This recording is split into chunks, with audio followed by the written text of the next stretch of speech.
முன்னாள் நிதியமைச்சர் ப. சிதம்பரம் சொல்லுகிறார் பழனிவேல் தியாகராஜனிடமும் மு.க. ஸ்டாலினிடமும், பொதுமக்களுக்கு வரி போடுங்கள், சிலதெல்லாம் ஃப்ரீயா கொடுங்க, ஆனா வரி போடுங்க, மேக் them to pay, அப்பதானே உங்களுக்கு இன்கம் வரும். நரேந்திர மோடி, ஜெயலலிதா இருவருமே என்னுடன் பகிர்ந்து கொண்டது என்ன என்று கேட்டால், செய்தி வியாபாரிகள் தான் பத்திரிகையாளர்கள் என்று சொல்லுகிறார். காரணம் என்ன என்று கேட்டால், டாக்டர் மன்மோகன் சிங், ராஜீவ் காந்தி, தேவகவுடா, இந்தர்குமார் குஜரால், பி.வி. நரசிம்மராவ் போன்றவர்கள் எல்லாம் ஒவ்வொருவருக்கும் ஒவ்வொரு தனிப்பட்ட முயற்சிகள், வெற்றிகள், தோல்விகள் எல்லாம் இருக்கின்றன. 45 கோடி யூடியூப் இருக்கு சேனல்ஸ் இந்தியாவில், எல்லா லாங்குவேஜ்லயும். So therefore no need of interaction. என்ன பொறுத்த மட்டும்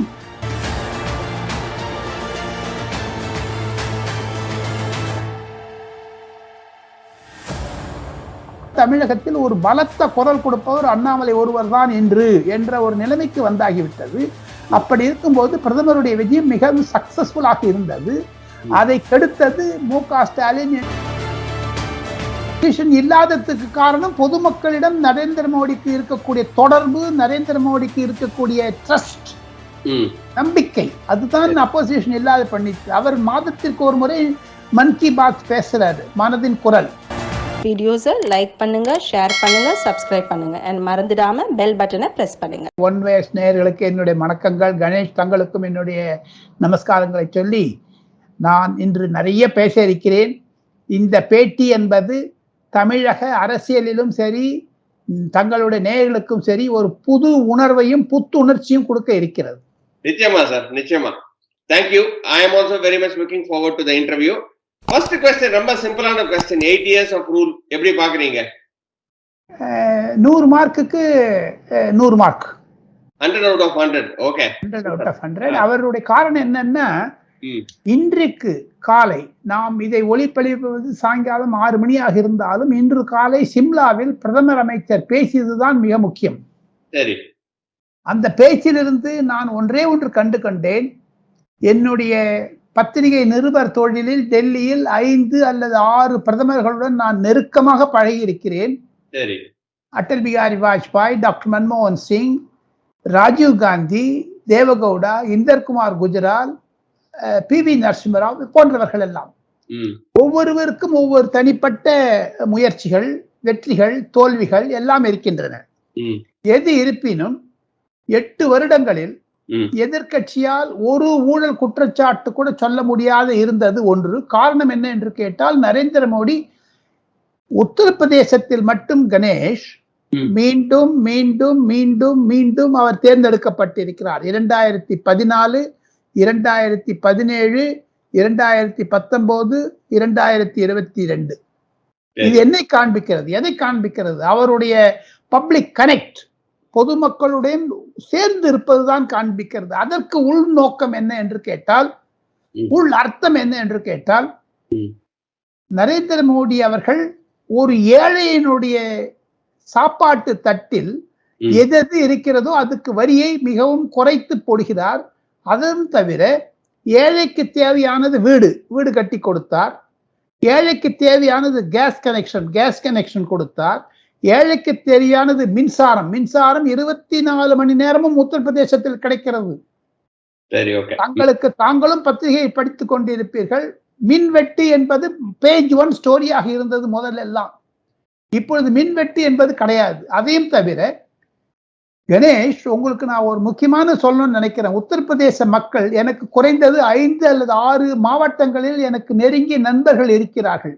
சரி. அவர்களிடம் பேசும்போது இன்சூரன்ஸ் கொடுத்திருக்கார் கணேஷ் அவளுக்கெல்லாம்.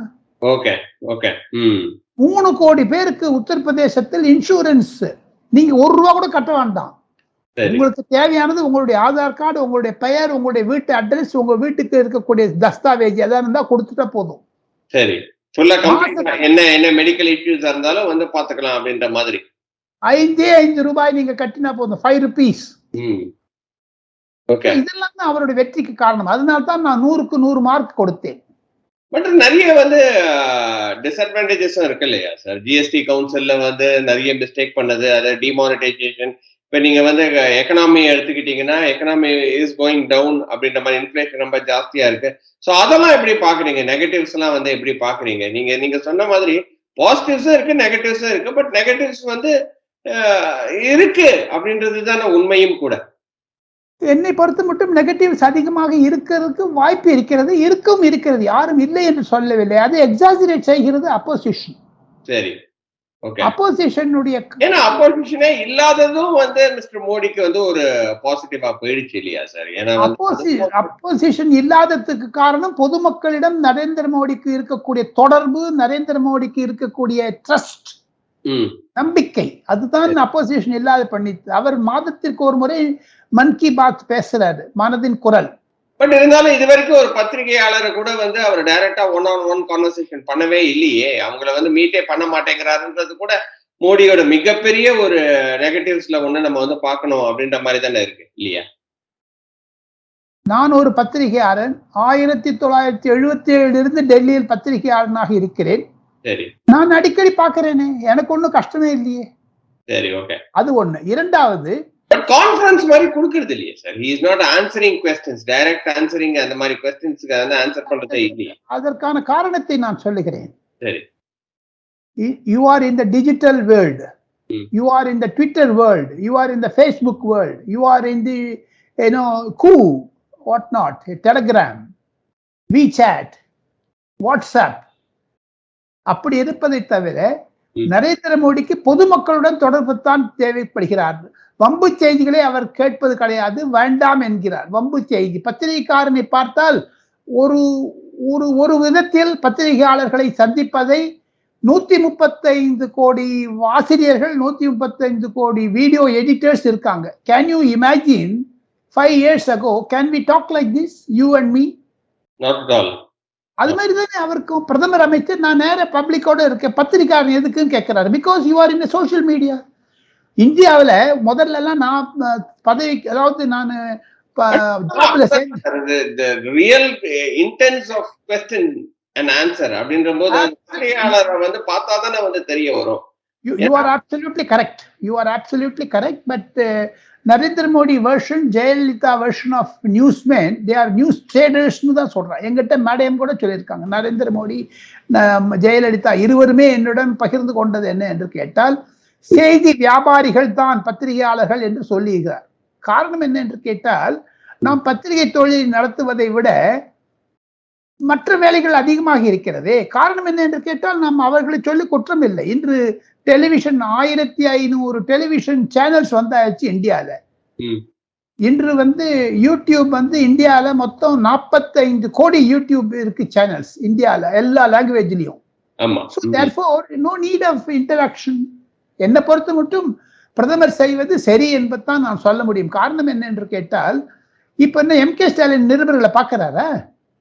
ஆமா, இப்ப அவர் பாக்குறதே கிடையாது. ஆமா, ஏன்னா வந்து லீடர் மாதிரியே தான் வந்து அவரும் தமிழ்நாட்டுல பண்ணிட்டு இருக்கிறாரு. கேட்டா மோடி பிரின்சிபலை தான் ஃபாலோ பண்றாரு போல அப்படின்ற மாதிரி தான் வந்து அவர் மேலே வருது. A big clap to MK Stalin because he realized what Jayalalitha said is true. Okay. அதே மாதிரி பெட்ரோல் பிரைஸ் வந்து நீங்க வந்து பாத்தீங்க அப்படின்னா வந்து காங்கிரஸ் கவர்மெண்ட்ல 70s இருந்துச்சு சார். இப்ப 100 தாண்டி போயிட்டு இருக்கு. அது எப்படி பாக்குறீங்க?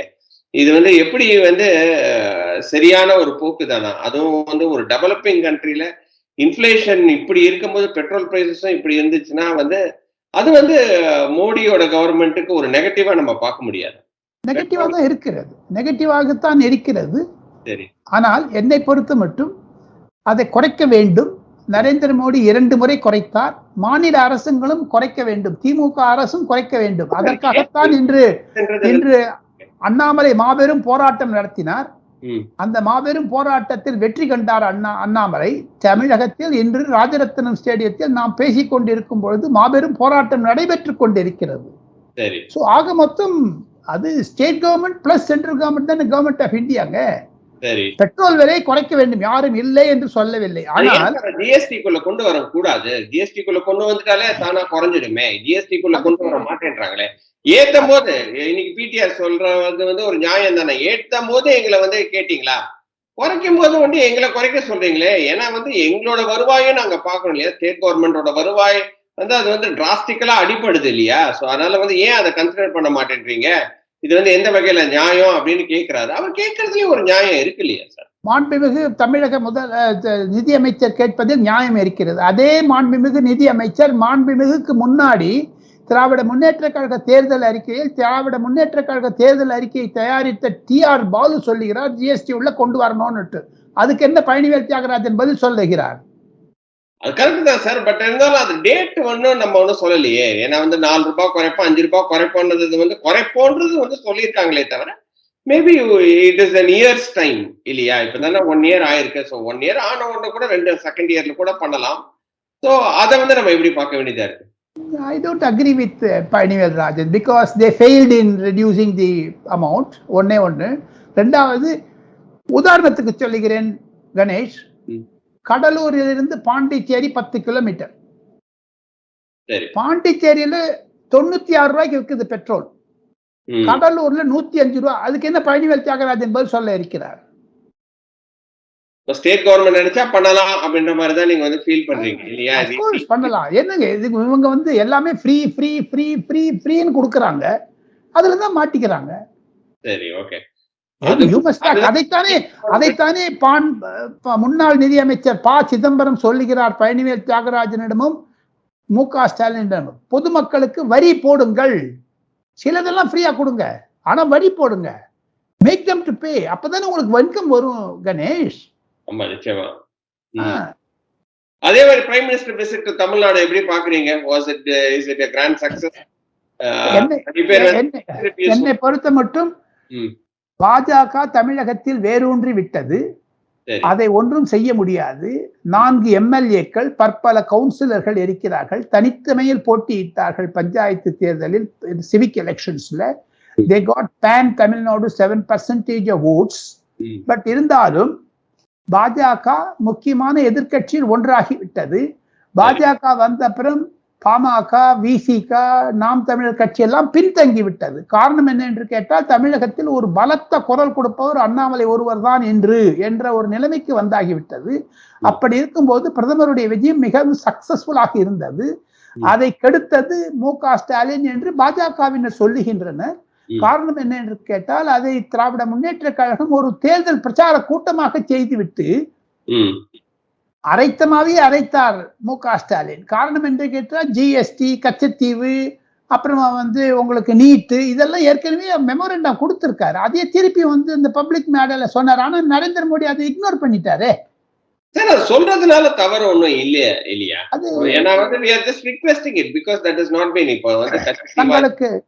தங்களுக்கு ஒன்றே ஒன்று சொல்லுகிறேன் கணேஷ், நாம் இருவரும் பேசிக்கொண்டு இருக்கிறோம், நல்ல முறையில் பேசிக்கொண்டு இருக்கிறோம்.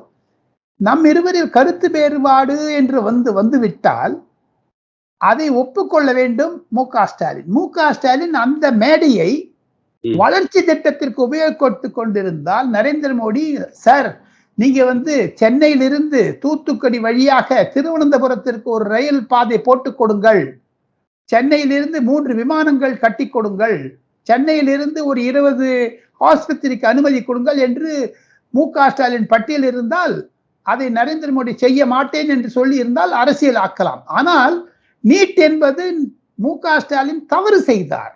நீட் என்பதில் மு.க. ஸ்டாலின் பொய் சொன்னார். காரணம் என்ன என்று கேட்டால், முதல் கையெழுத்து என்றார் தேர்தலுக்கு முன்பாக.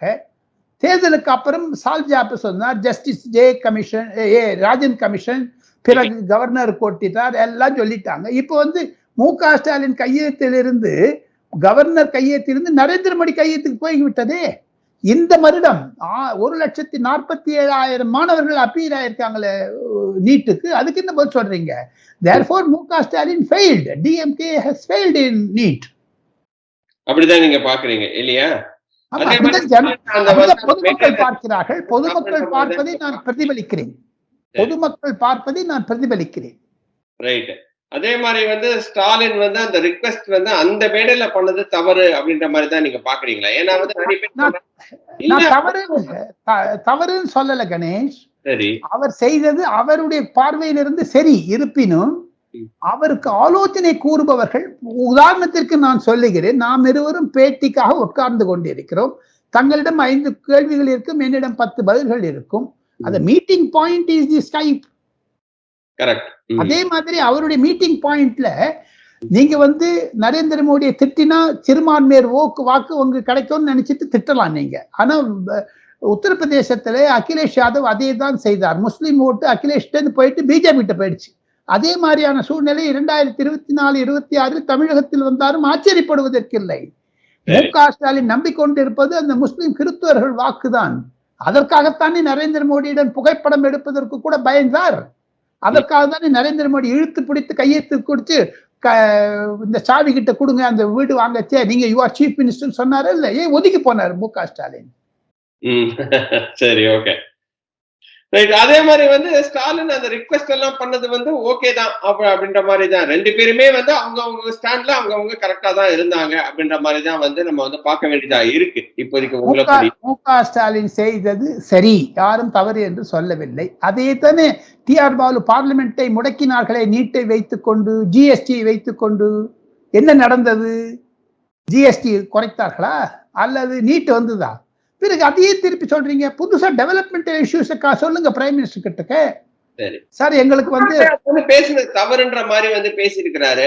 அதனால வந்து பத்திரிகையாளரோட பேசும்போது ஏலெல்லாம் விட்டுருக்காரு. போய் 500 ரூபாய் வாங்க, 1000 ரூபாய் வாங்கிக்கோ, 2000 ரூபாய் வாங்கிக்கோ அப்படின்ற மாதிரிலாம் வந்து ரொம்ப கொஞ்சம் தரக்குறைவா மாநில தலைவரோட ஸ்டேச்சர் வந்து அந்த இடத்துல கொஸ்டின் மார்க் வைக்கிற அளவுக்கு ஃபர்ஸ்ட் டைம் அண்ணாமலை பேசுற மாதிரி எனக்கு ஒரு ஃபீலிங் இருந்துச்சு. அதை எப்படி பாக்குறீங்க?